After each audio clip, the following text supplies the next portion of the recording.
পুলিশের সাথে ধস্তাধস্তি জোরজবরদস্তি করছে পুলিশ। প্রেজেন্টেড বাই সংসার গোল্ড, সোনা এখন ইএমআই-তে। বালি বিধানসভা তৃণমূল কংগ্রেসের কর্মী সমর্থকদের গ্রেপ্তারিকে কেন্দ্র করে চাঞ্চল্য ছড়ালো এলাকায়। অভিযোগ, রাতের অন্ধকারে কেন্দ্রীয় বাহিনী ও হাওড়া সিটি পুলিশের যৌথ তৎপরতায় বালি সতীশ চক্রবর্তী লেন, বালি পুরানো পোস্ট অফিস এলাকা সহ একাধিক পাড়ায় বাড়ি বাড়ি গিয়ে নাম ধরে ধরে তৃণমূল কর্মী এবং বুথ সভাপতিদের তুলে নিয়ে যাওয়া হয়। ঘটনার খবর পেয়ে রাতেই ঘটনাস্থলে পৌঁছন বালি বিধানসভা কেন্দ্রের তৃণমূল প্রার্থী কৈলাস মিশ্র। সেখানে পুলিশ আধিকারিকদের সঙ্গে তারা বচসায় এবং ধাক্কাধাক্কির ঘটনাও ঘটে বলে জানা গেছে। এরপর তিনি বেলুর থানার সামনে অবস্থান বিক্ষোভে শামিল হন। এদিকে গ্রেপ্তার হওয়া কর্মীদের কোথায় নিয়ে যাওয়া হয়েছে তা নিয়ে ধোঁয়াশা তৈরি হয়েছে। স্থানীয় পুলিশ প্রশাসনের তরফে এই বিষয়ে স্পষ্ট করে কিছু জানানো হয়নি বলেই অভিযোগ। ফলে সারা রাত উদ্বেগে কাটিয়েছেন ধৃতদের পরিবার পরিজনেরা। তাদের প্রিয়জনদের কোথায় রাখা হয়েছে সেই অনিশ্চয়তায়।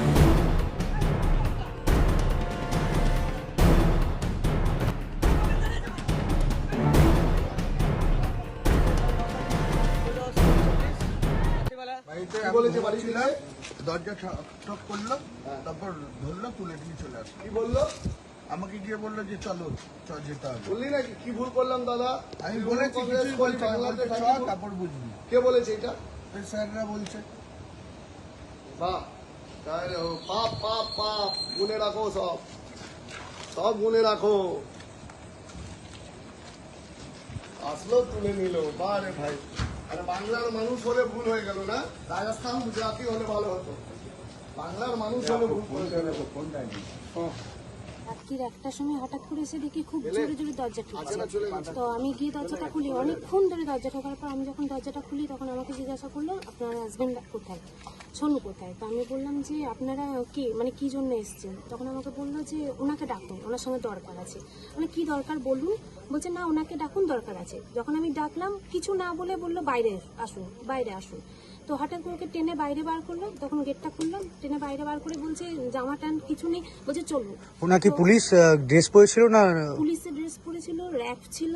আমি জিজ্ঞাসা করলাম যে কেন, উনিও জিজ্ঞাসা করছে আমি কি করেছি স্যার, আমি কি করেছি, আমি নিজের দোকান নিয়ে থাকি, কি করেছি আমি। তো ওনাকে বলছে তুমি চলো, তোমার সঙ্গে দরকার আছে, তুমি চলো, তোমার সঙ্গে দরকার আছে। কিছু বললো না, শুধু বললো আপনি কি কাউকে হুমকেছেন। বলছে না আমি কাউকে হুমকাইনি স্যার, আমি কিছু বলিনি। জোর করে ওকে টেনে নিয়ে চলে গেল, কোনো সুযোগই দিল না কথা বলার। আমি যখন জিজ্ঞাসা করলাম আপনারা বলুন কেন এসছেন, এত রাত্রি কেন নিয়ে যাচ্ছেন, বললো যে দরকার আছে। তারপর টেনে নিয়ে চলে গেল। মিথ্যেভাবে কোনো কিছু মনে হচ্ছে যে এটা তো পুরোটাই মিথ্যা, মানে এটা কোনো একটা ষড়যন্ত্র আছে। কারণ ও রকম ধরনের ছেলে না যে কাউকে হুমকি চুমকি বা কোনো খারাপ কিছু। অভিযোগ জানাবেন থানা? অবশ্যই, যদি সেরকম বুঝি তো জানাবো। পুলিশের ভূমিকা কি বলবেন? এতে এরকম আগে তো রাজনীতি নির্বাচন হয়েছে, পুলিশের তো প্রথমে ইনকোয়ারি করার দরকার, অবশ্যই তাদের জানার দরকার যে সে অপরাধটা কি করেছে, তাকে একটা মানে ডাকার দরকার। এত রাত্রে হঠাৎ করে আসাটা উচিত হয়নি, তাকে থানাতে জানানো দরকার ছিল, নিয়ে আসা দরকার ছিল, কথা বলা দরকার ছিল। না, ও যদি কোনো অন্যায় করতো ও তো পালিয়ে যেতে পারতো, আমাকে বলতে পারতো কিন্তু দরজা খুলবে না, কি বলে দাও আমি ঘরে নেই। ও তো সেরকম কোনো কিছু করেনি, কারণ ও কোনো অন্যায়ই করেনি। যদি কোনো অন্যায় তো করতো তার মনে ভয় থাকতো। আপনি কি বলছেন যে মিথ্যা অপপ্রচার? অবশ্যই এটা একটা ইনকোয়ারি দরকার আছে যে পুলিশ কেন এরকম করছে। অবশ্যই আমি চাইবো যে এটা কোনো একটা বিচার হোক, যে কোনো মানুষকে যেন এইভাবে রাত্রে হেনস্থা না করা হয়। আপনার নাম? আমার নাম পায়েল পাল।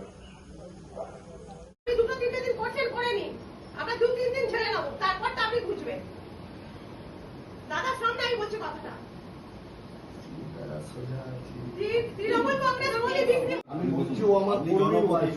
না না না, এখনো হয়নি, হবো তারপরে এখনো হয়নি, হবো। আপনি, ও আমার কর্মী, আমার কর্মীর ওয়াইফ। আপনার বেলুন থানাতে ওর বাড়ি।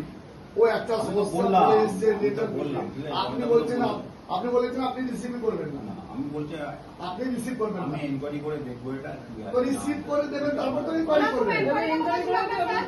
ইনকোয়ারি তো করবেন, রিসিভ করার পর আমরা কমপ্লেইন করছি, রিসিভ তো স্যার করা তো আপনি তো রিসিভ করে লিখবেন, সেটাও লেখার আপনাদের পাবেন নেই। কি অবস্থা রে, বাংলার অবস্থা দেখুন। একজন আইসি বলছেন আমি রিসিভ করতে পারবো না। প্রথম শুনলাম আইনের কোথাও, আপনিও নিজে জানেন, আপনি সিনিয়র অফিসার, একজন কমপ্লেন দিতে আসবে, সে দেশের কোন একজন নাগরিক, তার রিসিভ করবেন না আপনি? এটা কোথায় ল? কোন আইন লেখা আছে? হ্যাঁ হ্যাঁ আইন আছে স্যার, আইন আছে। আপনাকে ইনস্ট্রাকশন দিয়েছে ওর সাথে কথা বললেন যে আমাকে কমপ্লেন করতে এইটা আইন আছে স্যার, আপনি ভুল করছেন, হাইকোর্টে এগুলো হয়ে যাবে। এটা আইন আছে, এটা আইন সুপ্রিম কোর্টে। রাত্রি 3টের সময় একজন মহিলা এসছে থানাতে কমপ্লেন দিতে, বড়বাবু বলছেন আমি রিসিভ করে দেবো না। সেটা আপনি লিখে দেবেন।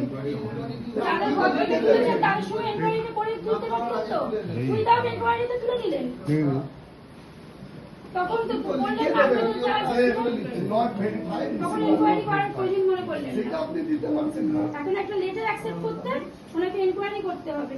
কিন্তু দেখে আপনাকে হাইকোর্ট তো দেখে জিজ্ঞেস করবে স্যার। আপনি কন্টেন্ট নট ভেরিফাইড বলে একটা স্ট্যাম্প করে দিয়েছেন।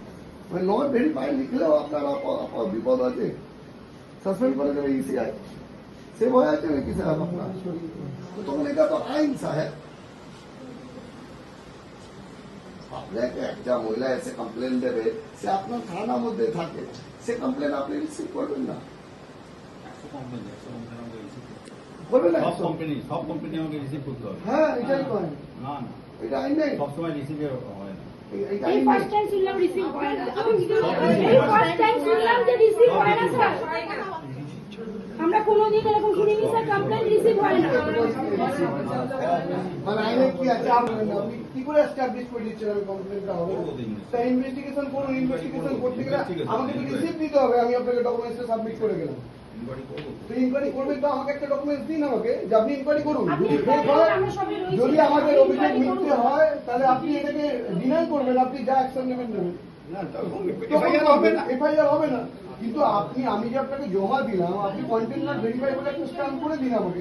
আপনি তাহলে ইনভেস্টিগেশন করুন, উনি সত্যি কথা বলতে কি মিথ্যা কথা বলছে। আমি আপনাকে একটা অভিযোগ জানিয়েছি, সেটা সত্যি মিথ্যা হবে, সেটা তো ইনভেস্টিগেশন জাজমেন্টের রোল প্লে করছেন, জাজের রোল প্লে তারপরে করছেন। উনি বলছেন সবটা মানে নেওয়া যায় না। এটা কোথায় লেখা আছে? না কোথাও না, অভিযোগ করেছে না, ওকে বললেন না, এই লোকটা হবে না। এই তো বললেন, আমি তো বলছি না যে আমি চিনে চিনে নেবেন। আপনি আমি বলছেন বলেছি তো। যে আমি এনকোয়ারি করবো। তো আপনি বলছেন, না, না, এক মিনিট দাঁড়ান। আমি নমুনা বলিনি। আস্তে আস্তে আপনি বলেছেন সাহেব যে আমি রিসিভ করব না। রিসিভ কেন? আমি নমুনা বলিনি। আচ্ছা ওয়াই? আমি আগে এনকোয়ারি করি। তাহলে তো আপনি রিসিভ না করলে কি করবেন? স্যার, আমি একটা কথা বলি যে এই ডকুমেন্টসটা আমরা আমরা ইনকোয়ারি সাবমিট করতে করলাম, আপনি কি যা এটা আপনি তো বলেছেন। না, নমুনা বলিনি। আমি রিসিভ আর নেবোনার মধ্যে পার্থক্যটা কি স্যার? ব্যাপার নেবোনা রিসিভের মধ্যে পার্থক্য কি? রিসিভ হচ্ছে ইংরেজি শব্দ, বাংলায় হচ্ছে নেবোনা। আপনি তো নিজেই বলছেন বারবার রিসিভ করবো না। রিসিভ করবো না তো বাংলা অভিধান হচ্ছে নেবোনা। ডকুমেন্টসটা কি থাকলো আমরা আপনাকে অভিযোগটা জানালাম। আমাদের কাছে আপনি কি যে document রিসিভ থাকলো বলুন? আপনি যে দিয়েছেন সেটা আমি না না, আগে সেটা তো আনঅফিসিয়ালি বললেন। আমি বলছি আপনাকে যে একটা অভিযোগ জানালাম, সেটা আমাদের কাছে ডকুমেন্টস কি থাকলো, আপনাকে যে দিলাম এই কাগজটা, আমি আমার কাছে এস্টাবলিশ করবো কি করে যে আপনি ডকুমেন্টসটা আপনাকে কোথায় আপনার থানায় গিয়ে আপনি কমপ্লেনটা জানিয়েছি অভিযোগটা, আপনি যদি আমাকে রিসিভ না করেন প্রুফ করবো কি করে? আমরা তুলবো, পাঠ করে তুলবো। কোথায়? ঠিক আছে, পাঠ করে তুলে আরে আপনি এটাকে আমি ইনভেস্টিগেশন পাঠ করে করবেন তো। তুলবো, পাঠ করে আমাদের সাহেব আমি আপনাকে যে রিসিভ দিচ্ছি রেজিস্টার আছে, সেটা আপনি রেজিস্টারে রিসিভ না তুলবো। দিলে- আরে তুলবেন কি করে? আমি না দিলে আপনি তুলবেন কি করে?